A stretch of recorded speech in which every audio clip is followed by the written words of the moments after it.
آج یقین کریں حصول علم بہت آسان ہو گیا ہے، لیکن سیکھنے والے لوگ نہیں ہیں۔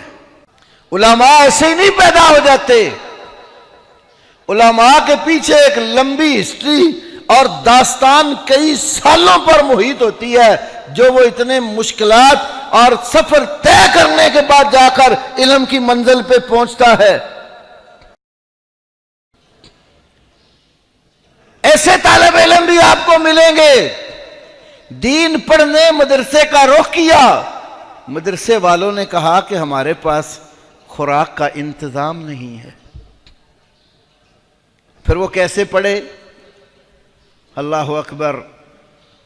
ہمارے یہاں صوبہ پنجاب میں ایک بڑے عظیم محدث پنجاب کے نام سے مشہور تھے، حافظ عبد المنان وزیر آبادی رحمہ اللہ، نابینے تھے، قرآن کے بھی حافظ، بخاری، مسلم، ابو داود، ترمذی، نسائی، ابن ماجہ، کتب ستہ جو 6 مشہور حدیث کی کتابیں ہیں، ان کے بھی حافظ تھے۔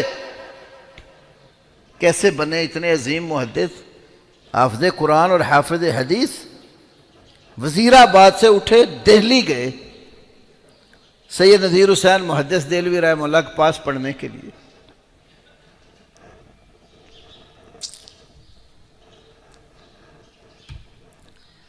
سید صاحب کے پاس جب پڑھنے کے لیے گئے، انہوں نے کہا بیٹا پڑھانے کے لیے تو ہم حاضر ہیں، ہمارے پاس خوراک کا انتظام نہیں ہے۔ انہوں نے کہا آپ مجھے پڑھنے کے لیے رکھ لیں، خوراک کا انتظام میں خود کر لوں گا۔ پھر انہوں نے دوسرے طالب علموں سے کہا آپ کو جو کھانا مدرسے میں ملتا ہے نا، اس کے جو ٹکڑے بچ جائیں، سالن بچ جائے، وہ مجھے دے دیا۔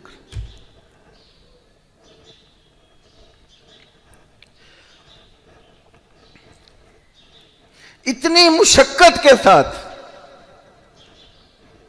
دین پڑھا، اللہ نے قرآن کا بھی حافظ بنا دیا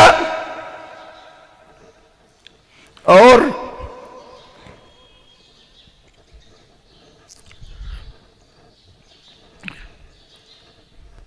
نبی صلی اللہ علیہ وسلم کی حدیث کا بھی حافظ۔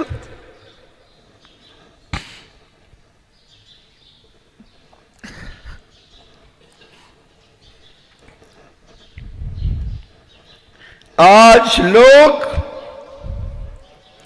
دینی مدارس کے حوالے سے بات کرتے ہیں، ان کو بند کرنے کی سوچتے ہیں، کفار کے پروگراموں پر عمل کی سوچتے ہیں۔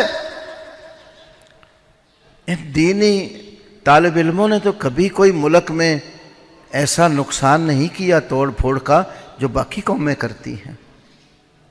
یہ تو بھوکے پیاسے رہ کر بھی قال اللہ و قال رسول پڑھنے والے لوگ ہیں۔